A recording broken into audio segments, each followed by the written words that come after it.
Hi guys, Dan Ferguson here, and in this video we're going to look at what is probably the simplest way to get started with the Ableton Keys Contemporary Worship Bundle in a live situation. So you should know that this video only applies for those of you using Ableton Standard and above. Ableton Intro is powerful and you can do some great stuff with it, but for ordering patches in this way, in Ableton Intro you're limited by the amount of scenes you can have on the right hand side. So keep an eye out for a separate video where I will walk you through an easy setup for Ableton Intro too. This involves a little bit more pre-planning and preparation than any other technique for triggering patches, because it involves organising your patches to be triggered in the order that you would need them in a song. I'll just give you a quick example of how simple it is to use though, by showing you that I've got these buttons on the side mapped to one button which automatically moves to the next patch upon triggering. So keep an eye here on what's going on and how it's reacting with these MIDI clips.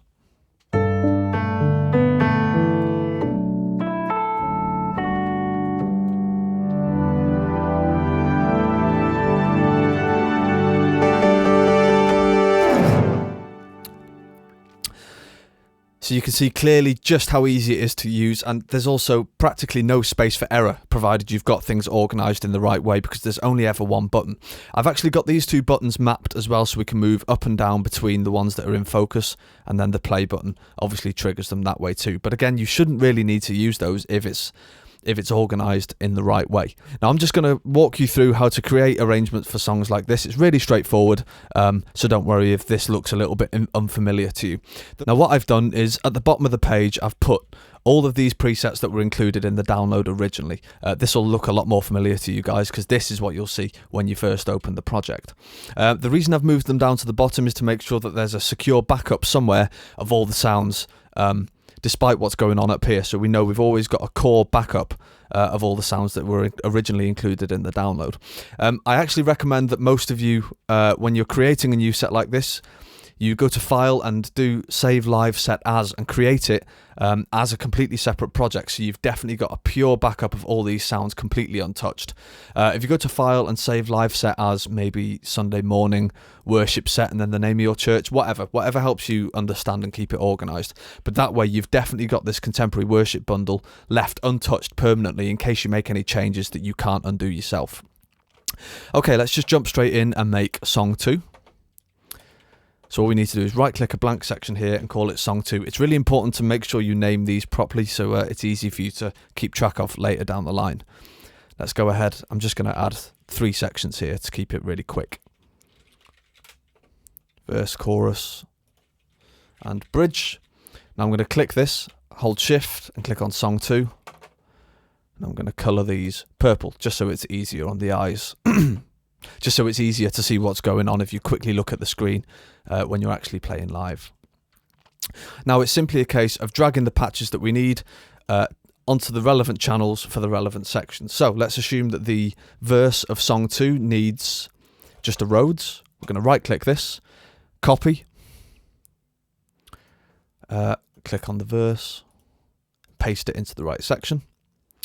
Actually, let's assume that this verse needs a pad as well. So we'll take the heavenly pad, paste that in. Great. Now we're also going to put these off clips on the channels that aren't being used.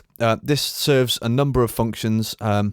Least of all, it saves CPU because your computer doesn't have to work processing sound in the background that it doesn't need to. But it also means you don't have to adjust these volume controls or anything like that, because Ableton will automatically be triggering blank instrument racks behind the scenes. So this is really the cleanest way to do it for a number of reasons. Let's assume the chorus needs, I don't know, let's just, some strings. Let's copy the string section. And again, let's assume that no piano sound is needed. No synth sound is needed. I'm going to use some of these shortcuts here. You'll notice when you right click it, it tells you here. It'll be different for PC and Mac. For me, it's Command C to copy on a Mac, Control C on a PC, and Command V to paste. I'm going to use these for the rest of the video because it will really make things a lot quicker. Great. Now let's assume that the bridge section is, I don't know, just the upright piano squashed. Let's put these blank clips in there as well. Great, so now all we need to do is make sure that you've got your MIDI controller or computer keyboard mapped to these play buttons here. Now, it's really, really simple. If you want to use your keyboard, just hit key. If you want to use your controller, like I'm going to use, you need to head up to MIDI here. Now, you'll notice that when you click MIDI, there are buttons which appear here that you can't see in the normal view. Let me just delete these mappings so you can see the same thing. Right, so here we have nothing on this bar. When you click it, you'll notice that these appear. Now, these are the buttons that we need. Play represents the master play button for whichever scene is currently in focus, and up and down simply moves between them. So let's map play to, I'm just going to use this button on the left. Up, let's have the rewind button. Down, we'll have the fast forward button. Great, so you'll see now that that moves us between our patches, and then play triggers the next one. You'll also notice that when I click play, it automatically selects the patch that's just below it. This makes things so easy because, like I said, if you organise things properly, you shouldn't actually need to move up and down. You can just hit play and move between your patches.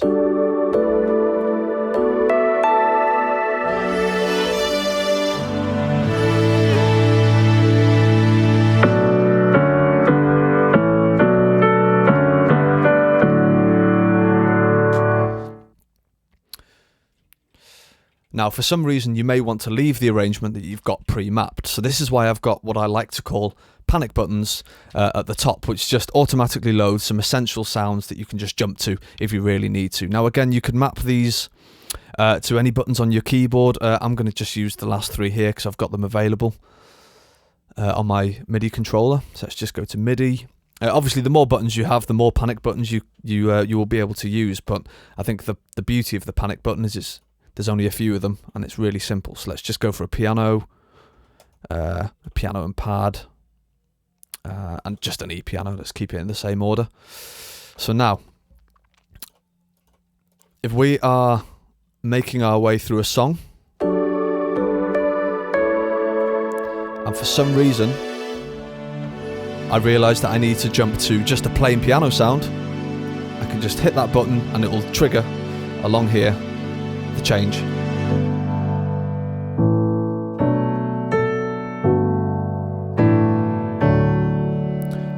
So I'll show you again just how simple that is. Let's say we're in song one here. Bad example, that's already a piano sound. Let's start down here.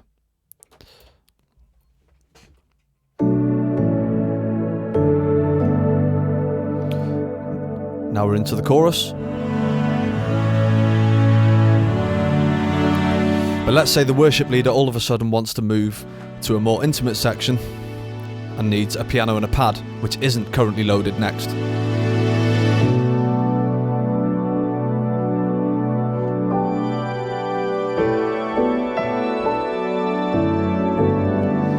I've actually loaded the wrong pad sound there, but you get the idea. So that's what these panic buttons are for. That's to make it really easy for you to quickly jump out of an arrangement into some essential sounds. Now, like I said, some MIDI keyboards will have a lot more functions and buttons, so you can use them, or you can just use the key button up here and maybe map the number pad 1 to 9 to some essential sounds. So you could have maybe the piano could be key 1, piano and pad could be 2, E piano could be 3, and so on, like that. I'm just going to make sure that these mappings are gone as well so they don't conflict. Cool. So let's press 1 on the keyboard.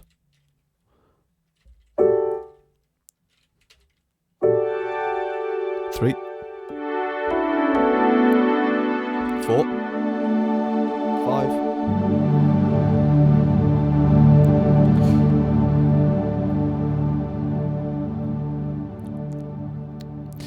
Great, so this, like I said, is probably the easiest way for you guys to get started. Comment below if you have any more questions, or find me on Instagram at Daniel Ferguson Music if you have any more questions beyond that.